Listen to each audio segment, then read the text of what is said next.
I'm waiting!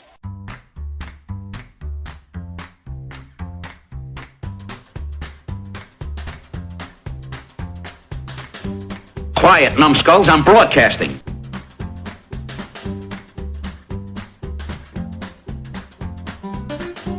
Hey kids, welcome to Grumpy Nostalgia, the Second Look Cinema podcast, the show where we go back to the blockbuster new release wall of our memory, grab a copy off the shelf, pop it in the old VCR, and see what time has done to it. I'm Justin, that's Mike. Maybe a bedtime story, Uncle Justin. That's Dr. K. Awesome. Happy to be here. And together we're here to help you navigate all the landmines littered down memory lane. So as his title suggests, Dr. K is in fact a doctor. He's a court-appointed doctor because me and Mike have been having some emotional problems. And now actually K here, he's a guest this week. He's one of the most reputable veterinarians on the Southeast, but besides all that, he's a big movie nerd and he's a big fan of the show. And we asked him to join us on this episode this week. So K, good to see you. Thanks. Welcome aboard. I'm really honored. It's been a joy listening to your podcast, and looking at all these faces here, I know that we're about the same age and we're enjoying the same joy and memories. And the only thing I would say, which really has made this a lot of fun, is that you guys, when you talk about the different movies, you pull memories back from those time periods, and it's a really wonderful thing. And so maybe we don't agree on all the movies as far as our takes, but we can talk about that, enjoy it, love it, and I'm happy to be here. Oh, great. So we're going to go with K. Dr. K's real name is Michael, but original Mike couldn't remember the name, so we're just going to go with K. Yeah, You're just going to have to keep tough. up with us. Okay, All well, right, so the movie we picked this week is a much beloved one. It's called The Princess Bride. It was released on September 25th, 1987.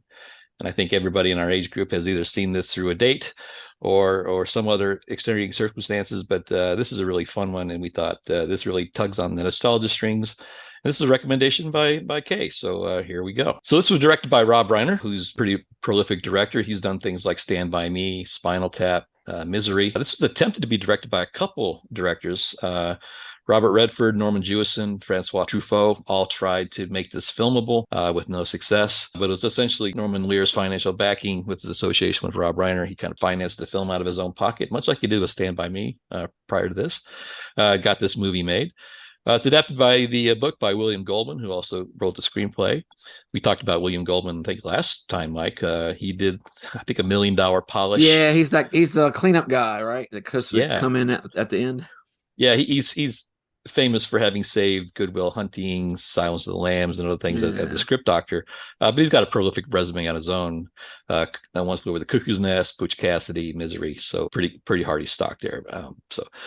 This had a $60 million budget, and as I mentioned, Norman Lear kind of footed the bill because of his affiliation with Rob Reiner. Meathead. Yeah, this one was a lot of fun. Kay, what kind of triggered you to kind of want to talk about this one? Anything in particular that brought this one as a good candidate for the show? Well, listening and to you two and talking about the period, it's such a warm movie, and coming back to the future where we are currently, there's been a lot of shows recently through the 2010s, 2020s and stuff, just recapping the film again and why it stuck for so long. But the thing is, it didn't stick initially. No. The advertising was terrible and whatnot. But boy, I'll tell you, I've shown this to my kids. It just brings out the best in me, and I can stick with it every time it's on. Well, that's pretty corny, but completely accurate. So we'll go with that. So part of the appeal of this movie is its unique and experienced cast. So Mike, this is where you come in. You talk about the people that acted in the movie. Yeah, it's some veterans, I guess, of Rob Reiner films are in this, but he goes with a very familiar cast as far as some of what we've seen. Carrie Elways, he plays the protagonist. He's show favorite. We can't stop talking about this guy. Dr. Jonas and Russ Wheeler from Days of Thunder. He makes his appearance, and he's side by side with our female protagonist, Robin Wright. Not Robin Wright Penn, but that was a while ago when she was Mrs. Sean Penn. Yeah. She plays Princess Buttercup. I really can only remember her from Forrest Gump and the role recently in House of Cards, and I think the Wonder Woman movie. She was great in House of Cards, but that show kind of ended with a thud. Thank you, Kevin Spacey. Yeah. And then we have our circus performers who are kind of the early villains in the movie. Include Andre the Giant. Andre, what was his last name? Like Rossofo. Rasad. Rassad, yeah, he's French, obviously, but former wrestler, famous for his amount he could drink. There's legendary stories about the amount of alcohol the man could consume. Probably helped lead to his early, death, along with giganticism or whatever. That'll do it. Yeah. Yeah. And you had Mandy Patinkin, a famous Broadway star who was also more of a TV star now. I think he's in Criminal Minds, and he was in a show I really liked about, Homeland. It was on Showtime, but it was a really good show. And he got to star with Barbara Streisand and Yentl, so good for him. And Wallace Shawn is the other circus performer who's strangely enough, is playing a Sicilian. Mm-hmm. I guess he pulls it off. He's I don't know if you call it the irony of this, but having him star with a guy named Andre and being his most famous movie was My Dinner with Andre. Thought that was kind of ironic. But he's the Mr. Inconceivable guy in this movie. Inconceivable. Then you have our bad guys, Chris Sarandon, who I could only remember from Fright Night as a very good vampire, and he plays a very good creepy prince in this one. Humperdinck, I love that name. His right-hand man, Christopher Guest, Mr. Jamie Lee Curtis himself.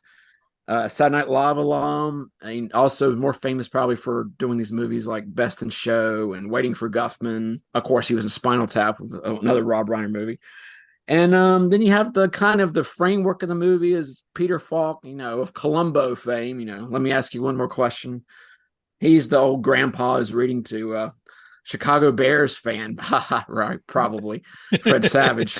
You had to love the William the Fridge Perry poster. As a native Chicagoan, I did notice most of his trim was decked out like mine was decked out in 1987. There you go. And they are he's the one reading to Fred Savage, who's sick from cold. He's like, "Oh, don't read me." And of course he falls in love with the stories his grandpa tells it, which is a nice thing. Yeah. And I can't forget this guy. I'm not going to say ruined the movie for me, but when he showed up late probably in the third act, got a little bugged. I forgot Billy Crystal was in this movie till recently, and he kind of as Miracle Max or whatever. And not a fan, Mike. Not a fan. Not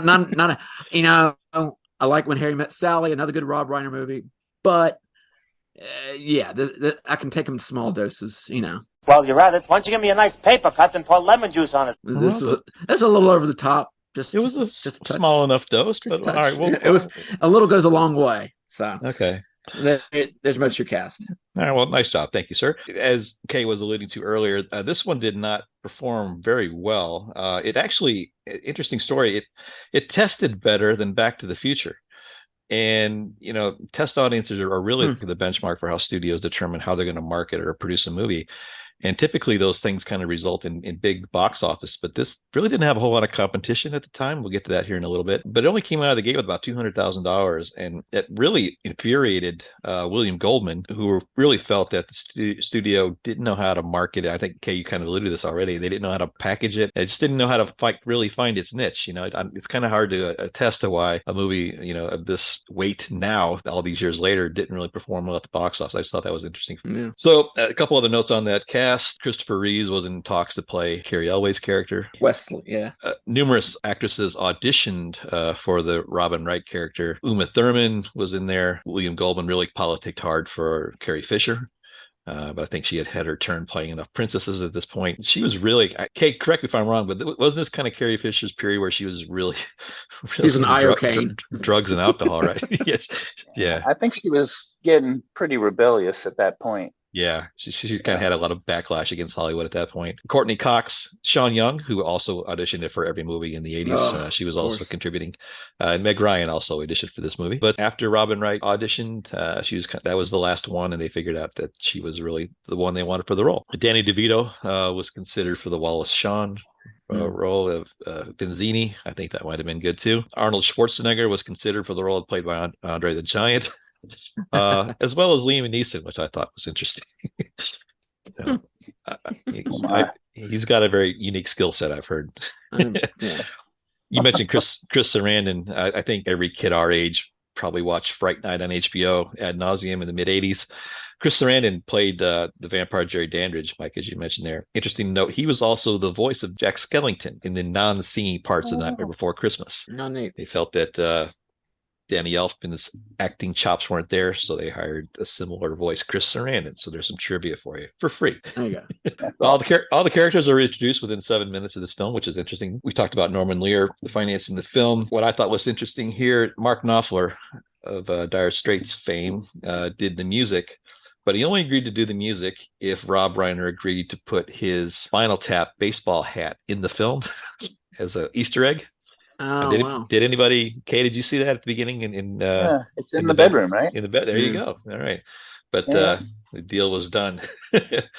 And this, as I mentioned, William Goldman really spearheaded this thing to the screen from his 1973 book. And a first edition copy of that book will run you about $6,000 on eBay if everybody's interested. We mentioned this was released in 1987. I think we were all just learning how to drive about that time. A couple other things in 1987. We always like to talk about the pop culture scene, Kay. So some of the music we were listening to on the radio was Midnight Blue by Chess King spokesperson Lou Gramm. Oh, yes. Lead singer for Foreigner. Yeah, not good. This was the summer of Michael Jackson. This is the Bad album came out. Yeah. Jammin' Me by Tom Petty, who started one of Mike's favorite movies of all time. Oh. I just want to keep the no comment. I'm not going to bring that movie up. I just want to keep the Cal Ripken streak going, Mike. We talk about I'm not going to say it. No, we're not going to say it. Okay, I won't say it. All right, I'll cut that out. Edit. Dude Looks Like a Lady by Aerosmith was also on the charts. I hated that song. Oh, like that. Okay, we found a new way to trigger you, which is good. And then we found out that Luca lived on the second floor. Oh, yeah. Remember that? I guess you've seen him before. Yeah, a little ear bug for everybody, right? Earworm. In the theaters, this, again, we talked about how this kind of underperformed. It didn't really have a lot of stiff competition. A couple weeks earlier, you had the movie Hellraiser, and Fatal Attraction came out. Not really competing demographics there so much. This came out as the same weekend as a movie called like Father Like Son, and the old switcheroo movie where Dudley Moore and TV star Kirk Cameron switched bodies. Yes. To the delight of all. And then a couple weeks after, we had Near Dark, which was a movie we talk about quite a bit. Yes. We haven't covered yet. And then it wasn't really a big blockbuster movie to really put any kind of weight against us until maybe November 11th of that year. That's when Arnold Schwarzenegger started The Running Man. So not only did this movie not really perform very well, there wasn't a whole lot to go against, and it still didn't do very well. But so it just kind of a testament to, there's no accounting for taste sometimes, but this movie managed to outlast and survive, and kind of get to that as we go through. Some other things interesting I thought about 1987. Interesting story. We talked about the movie RoboCop a few shows back. Back in 87, there was a bank robbing suspect who kind of fled the scene and snuck into a dark movie theater where they were showing RoboCop. His name was Alfonso Hayden, and he was so absorbed with the movie that he did not notice the entire police force had come in and surrounded him, and he was taken into custody. But I think he did get to watch the majority of the movie. So I don't know. Was RoboCop that good, Mike? I liked it. Yeah, it was okay. Right. Yeah, I like the robot that can you could imagine? It's good. Can you imagine doing something like that and being able to be distracted by a movie, like just to leave your body like that? I think it was probably just the pull of Ronnie Cox. When you say magnetism, I think just about the time he fell out of that building, the cops probably pounced on him. Dr. K, you work with animals. At this point in our time, we were down to only 22 condors left in the world, and that's when Congress enacted some legislation. We had actually ended up capturing all of them, and then put them in a controlled breeding program. And it's one of the few successes with regards to this. And they're now off the endangered species list, but still not, a big commodity. But we're down to just 22 counted condors, California condors. Oh, they're massive too. I'd love to see one. Yeah, me too. Some interesting other stuff here too. Maybe contributing factors to why this movie didn't succeed very well. About 10 days after this movie was released, the Dow Jones crashed 23%, and it was titled Black Monday. Black Monday back then. Bad October. Yeah. A little local news for us. Jim Baker, the PTL Ministries, resigned in disgrace from his ministry about 15 miles up the road from us, Mike? Yeah, at the most, more like 10. It's right, almost throw a stone at Heritage USA. Yeah, for those unfamiliar, we kind of live relatively close to where all that went down, and there's an eerie, deserted, almost haunted theme Yeah. park where the remnants of the Heritage USA used to be, just down the road from us. So there you go. Well, and that So building, the condos that he got in all that trouble for, is still there, and it's still being fought over. It's horrible. yeah, that's right. It's still a legal nightmare. A lot of legal wrangling all these years later. Call it Schadenfreude. I just think that story is really funny. We're getting pretty close to the start of the movie here, so a couple other things. The movie tickets at this time were at $3.91. Adjusted for inflation, that's a little over $8. So the movie tickets have almost really scaled proportionally. And the most favorite movie candy, that was the newly invented Airheads taffy, if you want to call it that, came out this year, Mike. One of your personal favorites. Yeah, it reminds me of Brendan Fraser, and I don't like it. So Fair enough. No. He's always got a grievance. I love that. All right, so we all just got our license. I decided to drive us. We're in the theater. It's 1987, guys, and we're going to sit down and watch a movie with a lot of kissing in it. Is this a kissing book? It is not Fred Savage approved, but we'll get through that. So if anybody's got any objection, I think we should probably get started. So, Mike, you want to hit the button? yes, sir. So our movie kind of opens up with we see a very sick Fred Savage off from school playing some archaic video game baseball, which looks fun as hell to me. And then enters Peter Falk doing his best Judd Hirsch cosplay, coming in, and he's brought little Fred a book. My David. Let me tell you about my David. My David. But he sits down and decides to read his grandson a story.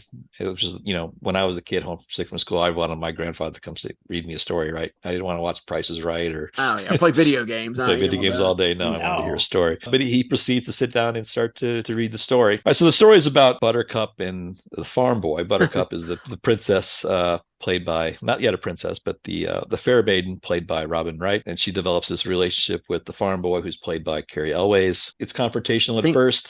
Yeah, things move quite briskly though after their initial meeting.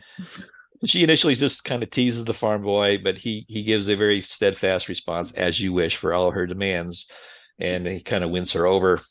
And I think I mentioned the story that as you wish is code for I love you, which I thought, okay, a little sappy, but I guess I'm in. So their love kind of grows, and he decides that he needs to go off to find his fame and fortune to afford to get married. Then it's we learn that he kind of disappears, and it's assumed that he is killed by the dread pirate Roberts during his journey. And that kind of sets Buttercup into a state of deep depression. Then we do a quick 5-year jump, I think, 5 years later, Mike. Yes, 5 years later. Then here we find out that Buttercup has kind of had an arranged marriage to the prince, played by Kristen Randon. Her only enjoyment is she takes little rides with her horse, and as one of those rides, she gets kidnapped by 3 of my favorite characters ever. We got Fezzik, who's played by Andre the Giant, who's kind of the brute. We've got Benzini, played by Wallace Shawn, who's the brain and the scholar. And then you have the swordsman, Inigo Montoya, played by Mandy Patinkin, one of the most iconic roles in film history. So they kidnap the princess under the guise of they're trying to start a war between the 2 neighboring countries, and then you kind of use her as a pawn to try to initiate one country's response to the other. Never really explain why. It's just kind of a plot device just to keep the thing going. So as they abduct her, they find themselves pursued by this masked figure, and as they're climbing the cliff to escape, they see that the figure is actually climbing in pursuit.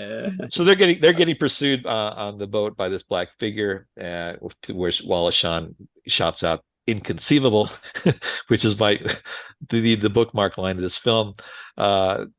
They find these cliffs that they can climb to try to merit their escape, and as they do, Inigo Montoya is set to meet the climbing Carrie Elways at the top and present the first of his battles. So the first is a fencing match between the two, and we get introduced a little bit of the backstory between Inigo. He's got he's become a swordsman out of vengeance. One of his father was killed by one of the lackeys of King Humperdinck's crew, played by Christopher Guest. So he spent his entire life devoting himself to swordsmanship. But unfortunately, he's outfenced and swordsmanshiped by Carrie Elways in this first scene. But he doesn't dispatch him; he just knocks him out, because they develop a kind of mutual respect for each other. He continues his search for Buttercup. And the next phase, he's met by Andre the Giant, and this is a test of strength. So after he bests Andre the Giant, he moves on to the final battle, which is the Battle of Wits with Wallace Shawn. And this is, I think this, okay, this is probably the most iconic scene of the movie. Wouldn't you agree? I mean, this is the Yeah, it's definitely up there for the whole lot of it. It's not my favorite part, but it's so good how it's done. Yeah. So the Battle of Wits consists of, Vincini has two bottles of wine, and it's a guessing match between Wesley puts iocane poison in one of the goblets, and they swap them around, and they have to use their powers of deduction to determine which one of the goblets has the iocane powder. And through a series of explanations and strategy, it turns out that Wallace Shawn ends up getting poisoned. And the great takeaway here was that Mike, you want to help me out with this? There's that Wesley has built up a tolerance to iocane powder.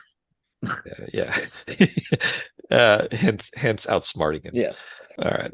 So at this point, Robin Wright is not aware that the black figure is her beloved Wesley. Am I saying that right? Is it Wesley? Yes, Wesley for T. Yeah, Wesley. Yeah, the man in black. Okay. Yes. Yeah.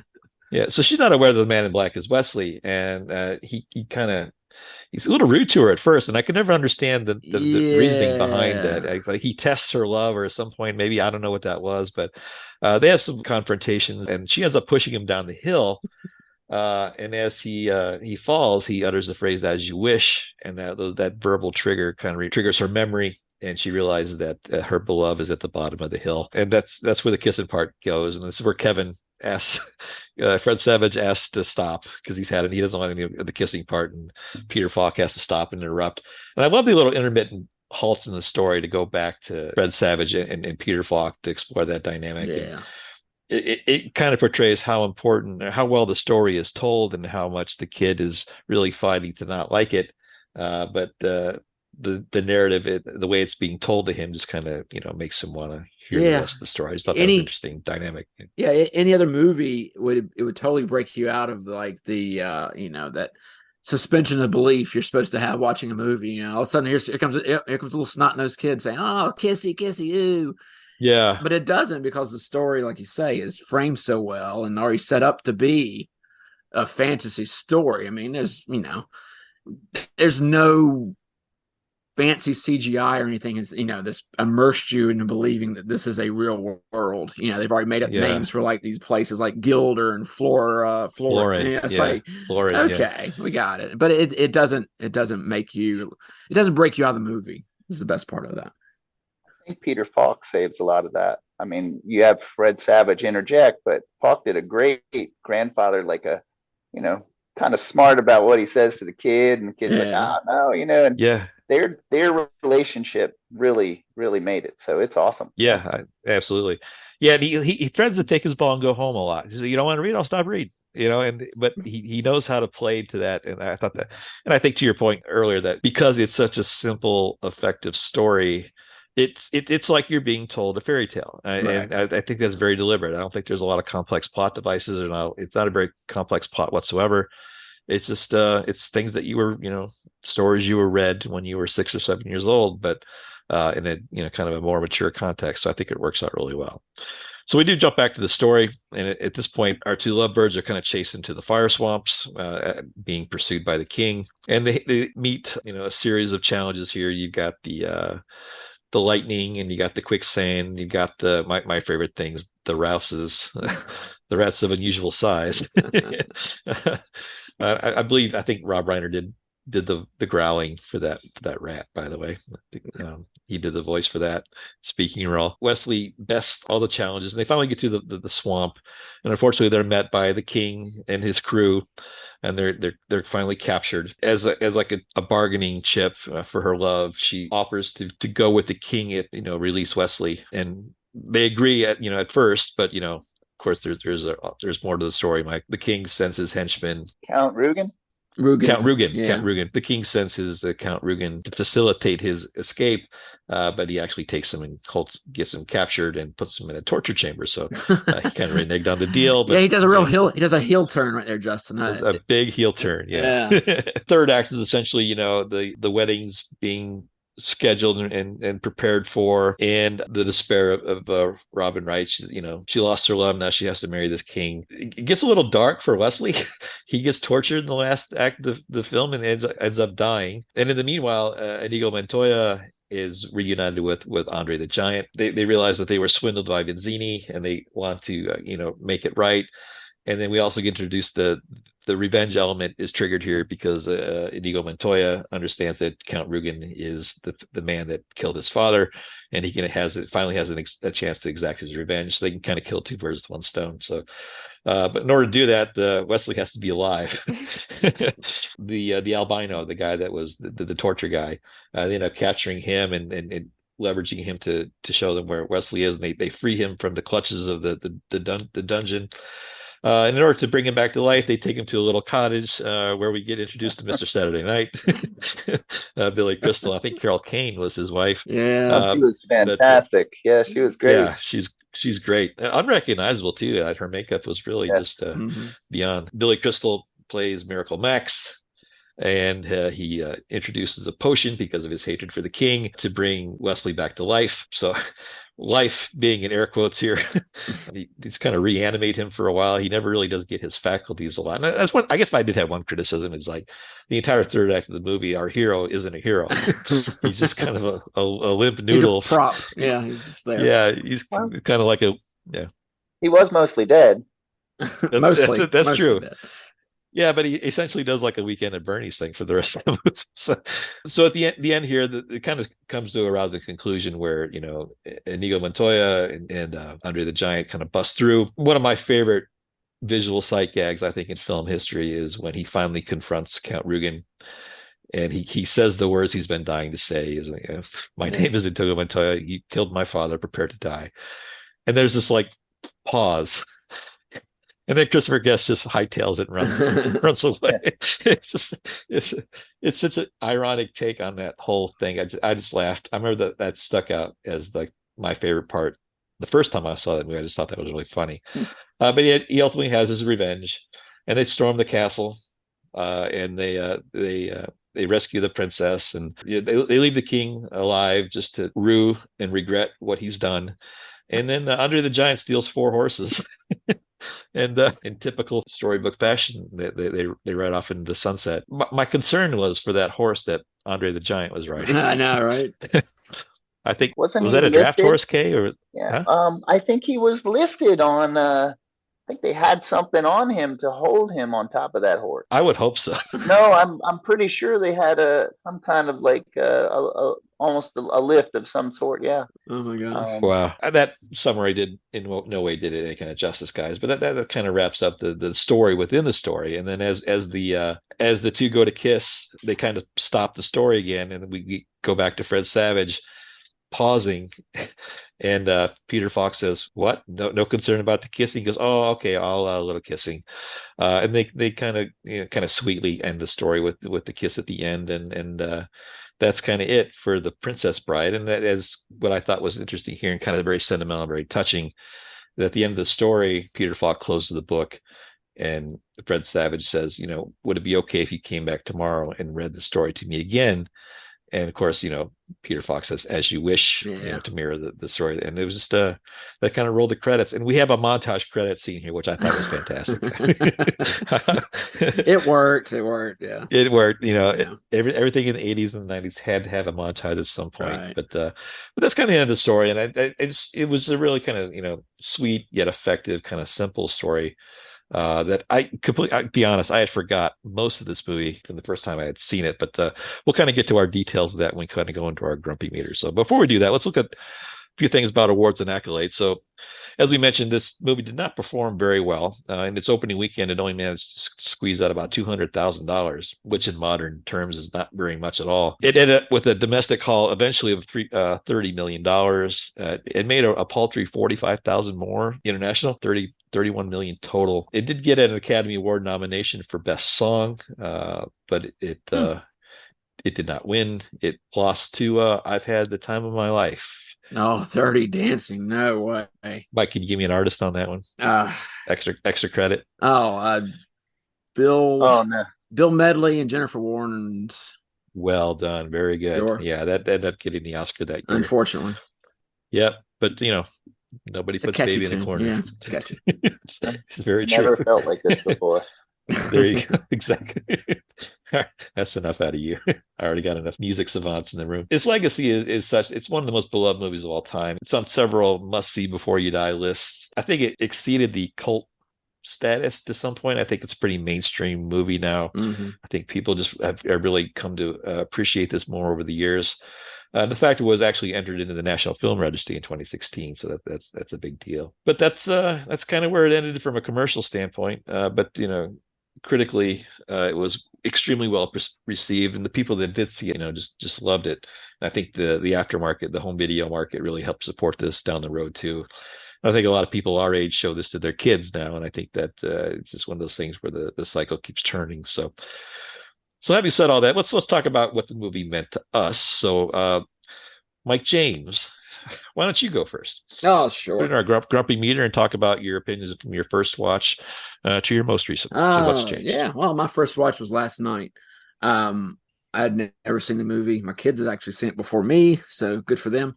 But it was really well done. The only way I knew about the movie was through memes that I'd seen online and everything.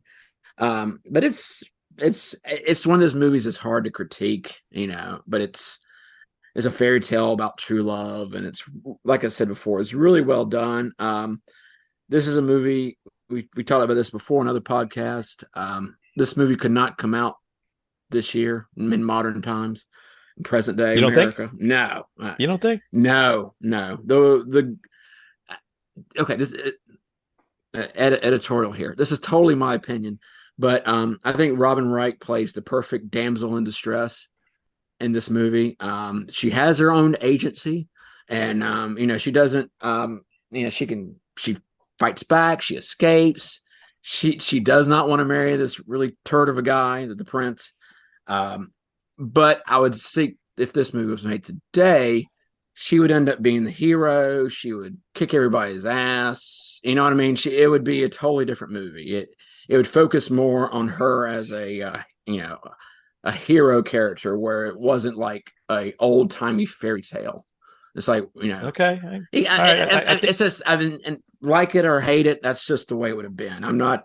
I think you convinced me. I think the archetype of that princess can't exist anymore for the most part. You can't have that in modern day. But All right.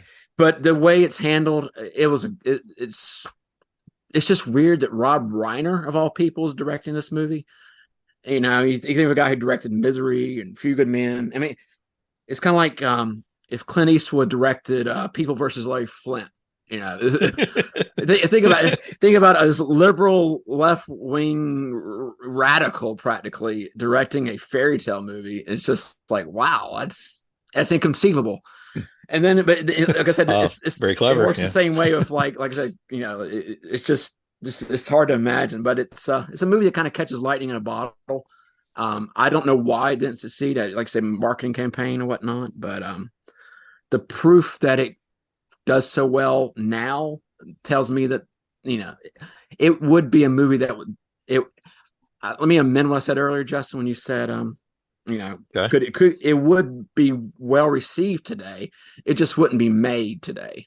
I guess it's the best way to put it. But I loved it. I thought it was really well done. And like I say, when I saw Meathead's name attached to it, I was, I had a little. There's no politics. It's just a story about love, which everyone can relate to. Well done. All right. Fair enough. All right, Kay, it's your turn. Just kind of the same thing. Just kind of your thoughts on impressions about your first watch versus today, and any other observations you may have on the film.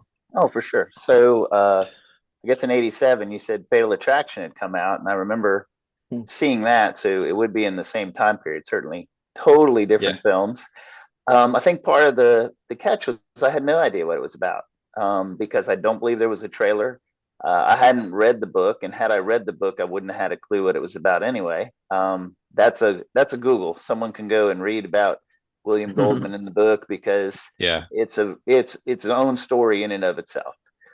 Because this is the good parts, so to speak, is what we're looking at. So I know, and I went, and it was. I was just stunned. I felt it was perfectly cast, but I agree it was a very simple film. And if it were to be made today, man, they would have had to do some kind of a trailer, and I wouldn't know how you'd pull that off. That would be the part that I would think would be hard. It's This funny story. when you mentioned that. Okay, I googled Princess Bride trailer, and you can't find them. And if you go, this is currently streaming on Disney, Yep. and if you click on the trailer, you just get a movie scene. You don't get. I think you're spot on with it. It's kind of hard to like sum this up, and that's why I had a hell of a time writing the plot summary here because what do you even talk about here? But it's simple as Once Upon a Time almost. So, but Yeah. yeah, I think you're right. So, go. So Please continue. Yeah. yeah. So for that, yeah, and just because I was probably more romantic and younger at that time, the As You Wish thing. I wasn't seriously involved with anybody. I was like, it'd be really cool to meet somebody you could play with those words. But beyond As You Wish, as it moves forward, and every time I saw it since, even through a couple days ago when I watched it again, you don't know anybody that doesn't know the quotes from the movie, except for maybe Mike here who didn't see it. Maybe he knew the quotes anyways. Yeah, Well, he's got memes. I only knew the quotes and the memes from it. Yeah, He's got memes for that. So I'll say that just moving forward with all of it, yeah, it'd be a hard make. But the thing that I wondered about it was, well, how do you get this cult classic now? Because this movie was probably made more money off of DVDs than it made off Yeah. in the theater. Well, what happens now? You make this movie now. How does that happen? Like, how do you get people seeing that? I mean, is it going to be on Prime? I mean, I don't even know how you would achieve the same thing because no one's going to buy this on DVD because you don't have to. Yeah. Yeah. So there's that thought, and then I'll go off the rails a little bit. I totally love the movie. I love all the quotes in the movie, but there's some neat nuanced things. I pulled the script just because I wanted to confirm a few things. You usually have your body count. I didn't do a body count for you. There were characters that died in here, but As You Wish is said 7 times in the film, although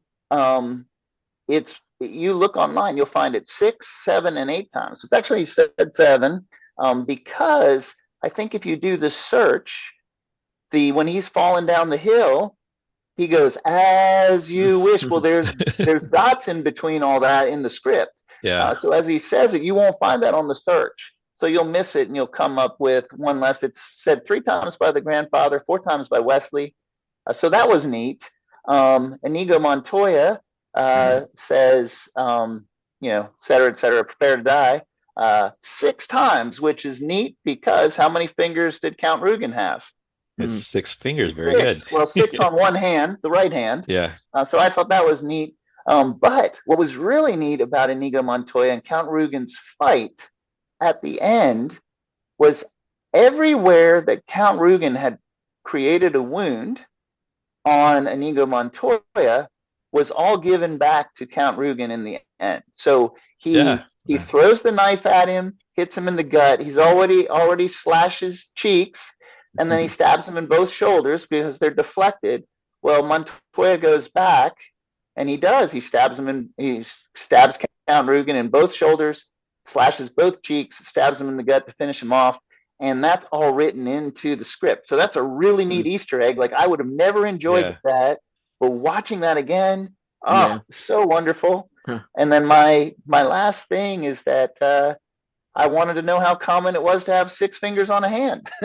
So kids are born, about 1 in 1,000 will be polydactyl, meaning having more than one. And it's usually only one hand with 6 fingers. And in some families, and it usually runs in families. So if it's in your family, look forward to it. Certain ethnicities have as high as 1 in 150. So that was neat. And then if you believe in palm reading, which is called palmistry, this is a way off the rails. They said it's very lucky to have 6 fingers. And then the last thing is there are companies that make gloves for work and safety for people. They will make specific handmade gloves for people that have hand variations. And I just thought that was really cool and not inconceivable. So that's all very I have. nice. Very nice. Okay, going all technical, deep cuts. Very nice. Thank you, sir. I talk about six fingers. Did Jerry Garcia, Grateful Dead, have six fingers? Is that just urban legend? Urban legend. Okay. I've heard that same. I've heard that same myth too. Yeah, it's and interesting. While we're on the subject that I can't stop thinking about, which finger is extra? I tried to find out and I couldn't. So I'd have to watch it over and over and see if one of them didn't move. But great minds think alike. I looked.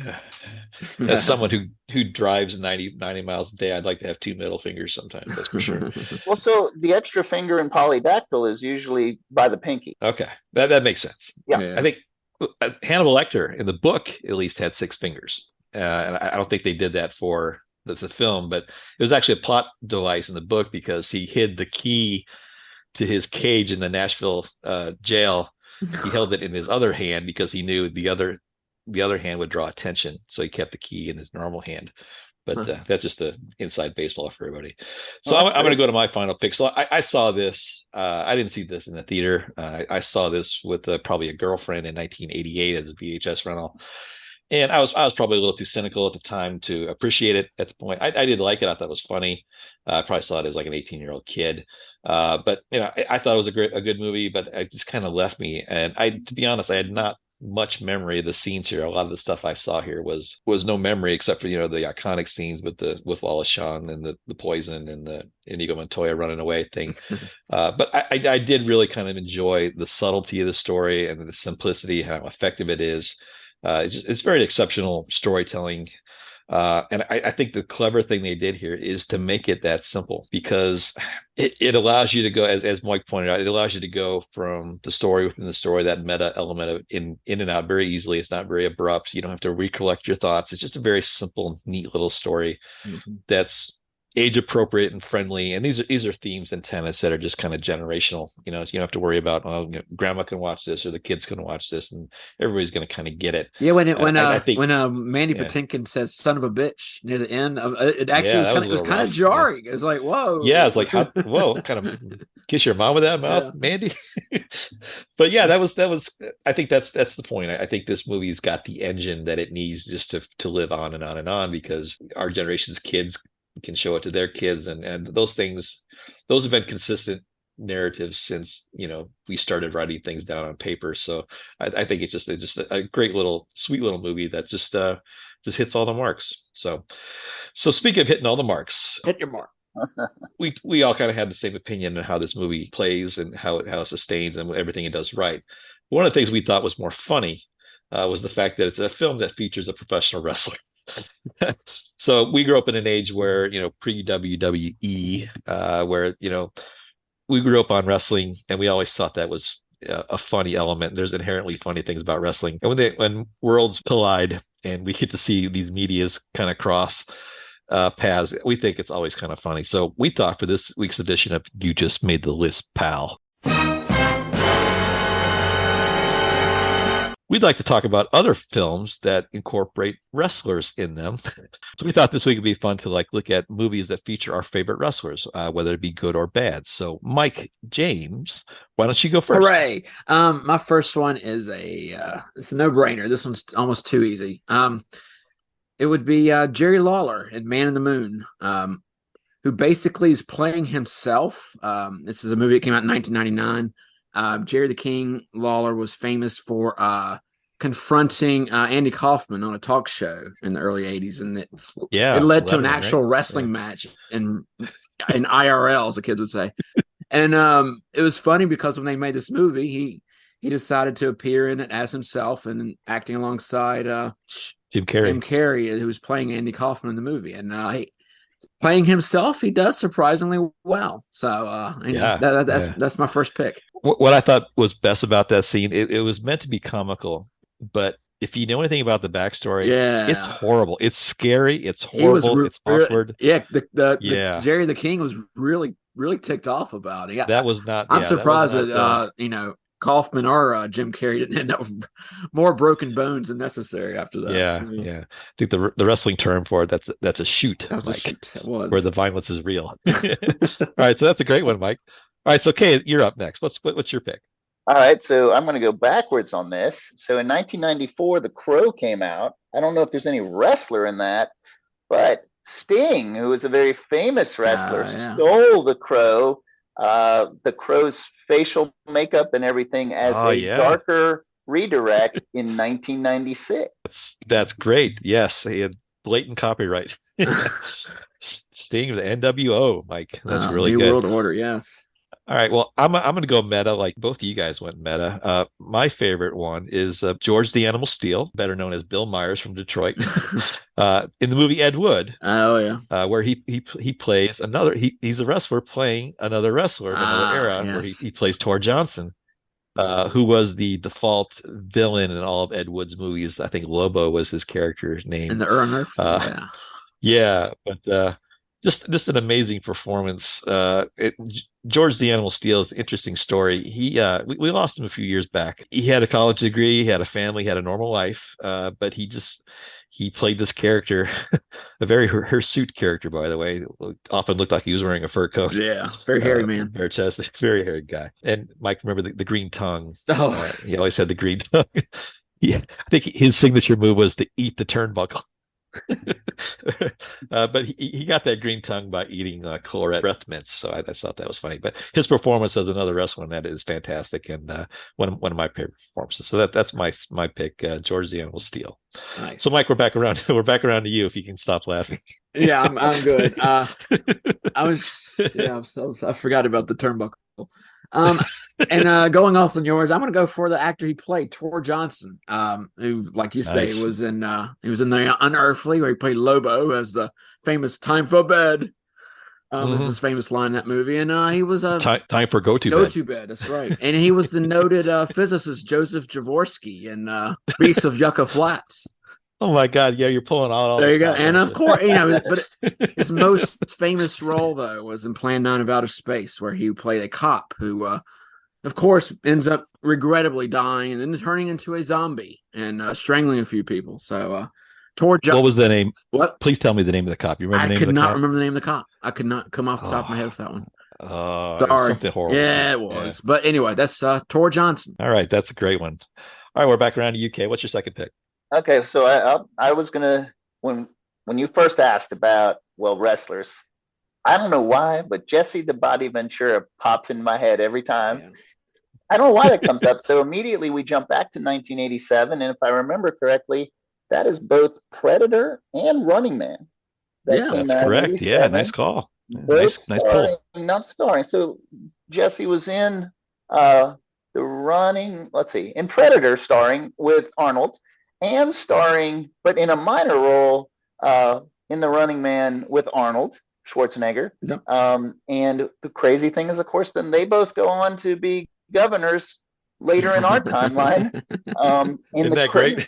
Yeah, and the crazier thing about it is, in Predator, the tracker, Billy Soul, was the actor Sonny Landham, made a run for governor of Kentucky. But you don't want to dig deep on him. He definitely made some interesting comments and turfed his political career. Yeah, that's not good. But there could have been 3 governors out of that movie. That's insane. Oh, that's plenty. Yes. That's a great one. That's a great one. Thank you. I'm still getting over Jesse Ventura's dialogue in Demolition Man. His lack his thereof, grunt right? and a laugh. There he goes. The end. All right, so my next pick is it's kind of out of left field, but this is going to be a did you know? I'm going to talk about the wrestler named Lenny Montana. Anybody recall Lenny Montana? Is that a pseudonym? No, that was his wrestling name. Okay. His real name. I'll spoil it. Lenny Montana was the Zebra Kid in the 1950s. He wanted a NWA and AWA tag team champion.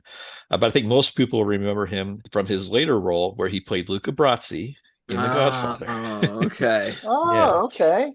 The interesting story about Lenny here is that he was on set. He was not originally cast in the movie, but he was on set as a air quote consultant for the Colombo crime family, who was on the set with Francis Ford Coppola as a consultant.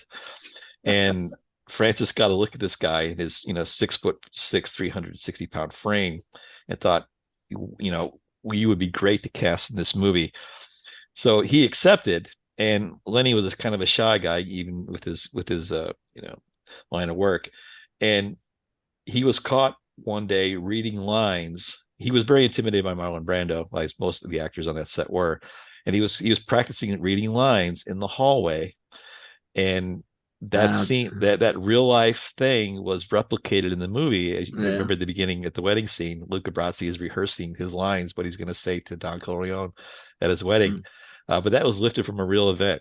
So there you go. That's kind of a long story to get to it. But I'm talking about Lenny Montana in The Godfather. So there you go. All right. Well, I think we're back around to you, Mike. Maybe with your last pick, and maybe an honorable mention or one or two. Let's do both, and they're both very similar. This one's almost too obvious, but it's Hulk Hogan and Rocky 3. Playing Thunderlips.